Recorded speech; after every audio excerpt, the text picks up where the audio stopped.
Տենց բան են ասա, ես Ղարաբաղը ես դուրս եմ թողել բանակցային գործընթացից, հա, ասել ես Փակուղի եք մտցրել, լսեք, ինչ, շատ լավ, պատերազմ, փակուղի, մի րոպե, պատերազմ, փակուղի, պատերազմ,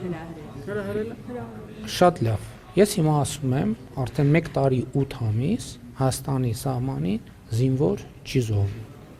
Հիմա եթե 2018 թվականի եւ ասում եմ, որ նախկինում մենք ոչ մի տարի չենք ունեցել, ոչ մի, որ այսպիսի իրավիճակ չլինի։ Հիմա եթե 2018 թվականին չկար պատերազմ, ինչ են զինվորները զոհվում սահմանին։ Պատերազմը ո՞րն է։ Պատերազմը այն է, երբ որ արտաքին ներգործության հետևանքով զինվորներ են զոհվում։ Ամեն տարի մեր սահմանին զոհվել են զինվորներ 18-ից առաջ։ Բայց մեր չեն կրակում, որովհետև ինչ ուզում են ստանում են։ Իր վերջին հարցազրույցին առանց կրակելու ինչ ուզում են ստանում։ Ինչ։ Նկատիվներ Հայաստանի տարածքում։ Ես ցես նոր քիչ առաջ շատ երկար եւ մանրամասն ներկայացնում էի Հայաստանի ինքնիշխանության եւ լեգիտիմության կոնցեպտը։ Այստեղ պետության կոնցեպտի մասին է խոսք։ Պետության կոնցեպտի մասին է խոսք։ Երկրորդը փակուղու մասին։ Եթե փակուղու մասին չէր,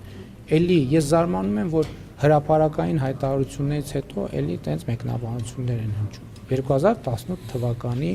ապրիլի Արձագանքեր դրան, պարոն վարչապետ, ասում է մինչև այդ էլ բազմաթիվ անգամներ բանակցությունները մտել են փակուղի, բայց այդ թվում 2016 թվականի ապրիլին, ճիշտ է, հա։